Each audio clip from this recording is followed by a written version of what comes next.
Hi folks, in this video I'm going to show you how I wired the electric buggy last week. As some of you know, I have taken it out for a drive already, but I had to keep it short because the charger died and I wasn't able to top up the battery beforehand. The replacement charger is on the way, but in the meantime I posted a short video of it in action that you can check out by visiting the link in the video description below. The modules that I'm using were custom built with 32650 lithium iron phosphate cells from batteryhookup.com. If you need cells for a DIY project, check them out. They have some really affordable options. I've got 24 32650s connected in parallel in each module to create 136 amp hours of total capacity, and I sealed them in vacuum formed ABS cases. I linked to those videos in the description as well if you want to check them out. To create the battery, I'm connecting 32 of these modules in series for a total of 14 kilowatt hours at 102 volts nominal using plated 5/16 nuts and bolts. I'm also connecting a small balance wire to the positive leads from each module as well as one to the total battery negative.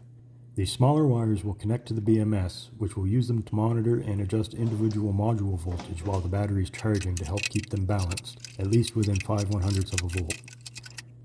I'm protecting each connection with a custom 3D printed cover and numbering them as well as the ends of each balance wire to make them easy to identify so that I don't have to trace wires back when hooking up the BMS to make sure I'm connecting the right wire in the right location in the harness.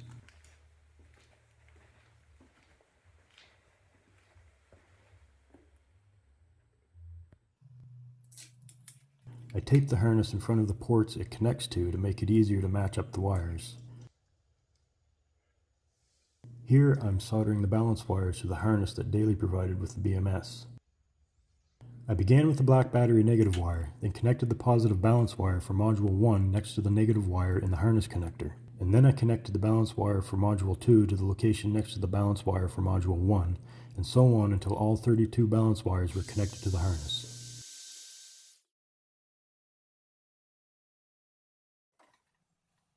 I then check the voltage between each balance wire at the connector to make sure they're all giving the same reading, and then I check the voltage between the negative wire and each balance wire to make sure they're in the right sequence. The voltage reading should grow by the voltage of each module as the measurements progress down the connector. Once the correct wiring is verified, then the thermistor and Bluetooth are connected to the BMS first, and then the balance wires can be plugged in. The Bluetooth dongle has a small button that can be used to activate the BMS, or you can apply a charge to wake it up instead. I just push the button and then open the app on my phone to connect to the BMS and check the parameter settings and the status of the cells. Something to keep in mind is that the state of charge meter isn't correct until you set the amp hour capacity and the state of charge percentage in the parameter settings. It's best to do this after the battery is fully charged and rests for about 24 hours, then set it to 100% to get the most accurate results. Now I've moved on to wiring up the controller. Kelly provides all the connectors needed for the job, and here I'm showing how they typically go together. There's a small rubber grommet that slides onto the wire first, then the pin solder to the wire.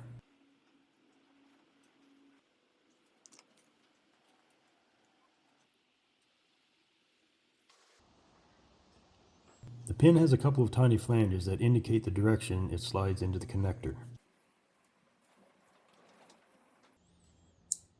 When it's pushed in all the way, you should hear it snap and lock into place. Then slide the grommet into the connector and it forms a watertight seal.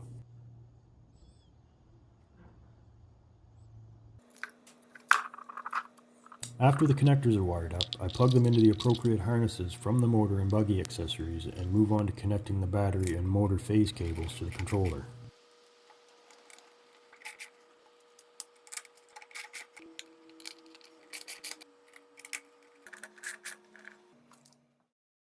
Notice in the wiring schematic that I've also incorporated a 600 amp contactor with a pre-charge resistor in the battery positive line, which is operated by a key switch.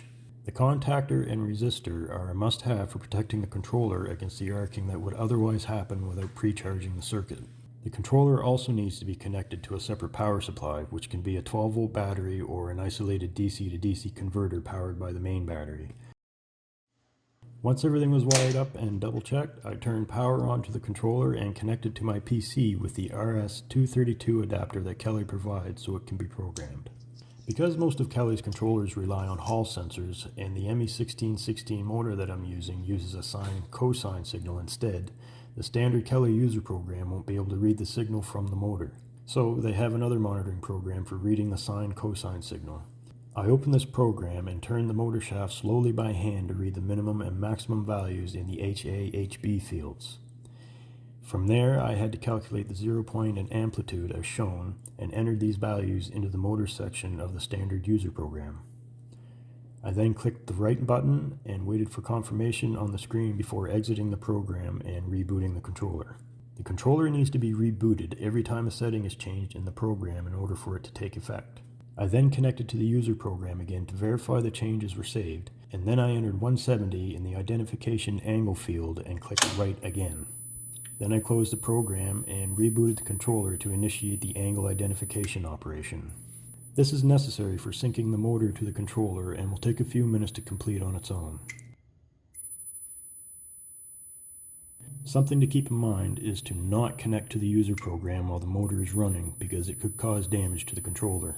When the controller is done doing the identification operation, the motor will stop completely.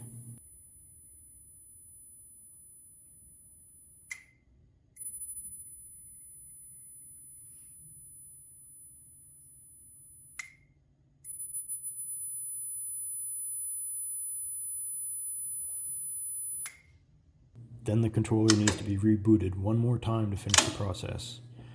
After rebooting, I connected to the user program again to verify everything worked as it should by making sure the identification angle field shows 85 instead of 170.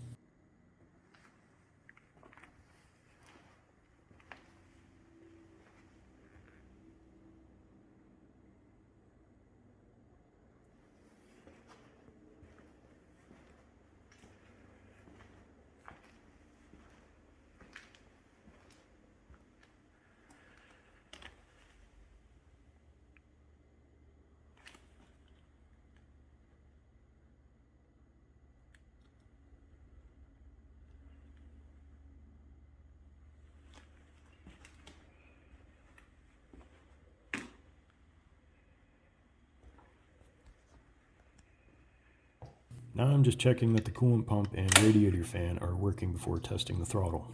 I've also got a forward and reverse switch wired up.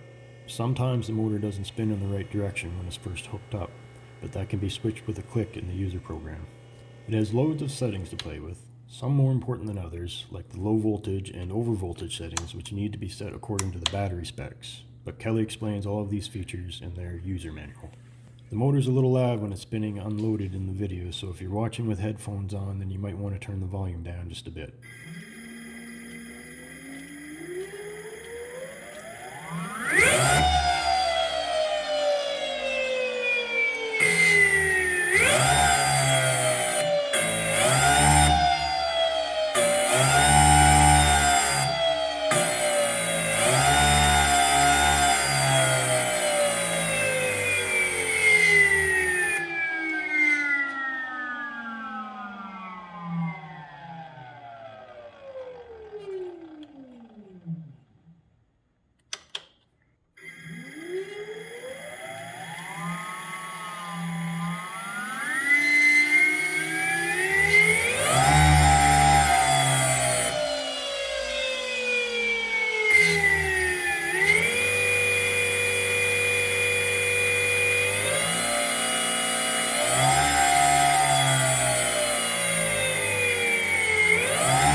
That's it, folks. As I mentioned earlier, I posted a short drive video if you want to check it out, but I'm working on the final video for the series now, which will include much better drive footage similar to what I usually do for these projects. I'll have it ready in a week or so. Until then, thanks for stopping by. Please like and subscribe if you haven't already, and take care of yourselves.